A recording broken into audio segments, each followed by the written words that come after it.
এই মুহূৰ্তত ৰাজ্যৰ চৰকাৰী কৰ্মচাৰীসকলৰ বাবে লৈ আহিছোঁ এটা ডাঙৰ খবৰ।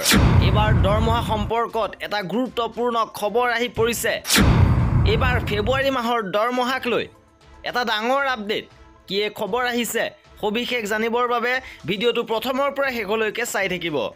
এইবাৰ দৰমহা সম্পৰ্কত ফাইনেন্স ডিপাৰ্টমেণ্টৰ পৰা ট্ৰেজাৰী অফিচসমূহলৈ এটা গুৰুত্বপূৰ্ণ খবৰ পঠিওৱা হৈছে আৰু ইয়াত উল্লেখ কৰা হৈছে যে এইবাৰ মুখ্যমন্ত্ৰী লোকসেৱক আৰোগ্য যোজনাৰ অধীনত কৰ্মচাৰীসকলৰ পৰা গ্ৰেড অনুযায়ী মাচুল কৰ্তনৰ বাবে ইয়াত কোৱা হৈছে আৰু কিমানকৈ টকা কৰ্তন কৰা হ'ব উল্লেখ কৰা হৈছিলে যে গ্ৰেড 4ৰ কৰ্মচাৰীৰ বাবে 125 টকাকৈ প্ৰতিমাহে, গ্ৰেড 3ৰ বাবে 225 টকাকৈ, গ্ৰেড 2ৰ বাবে 325 টকাকৈ আৰু গ্ৰেড 1ৰ বাবে 500 টকাকৈ প্ৰতিমাহে কৰ্তন কৰা হ'ব।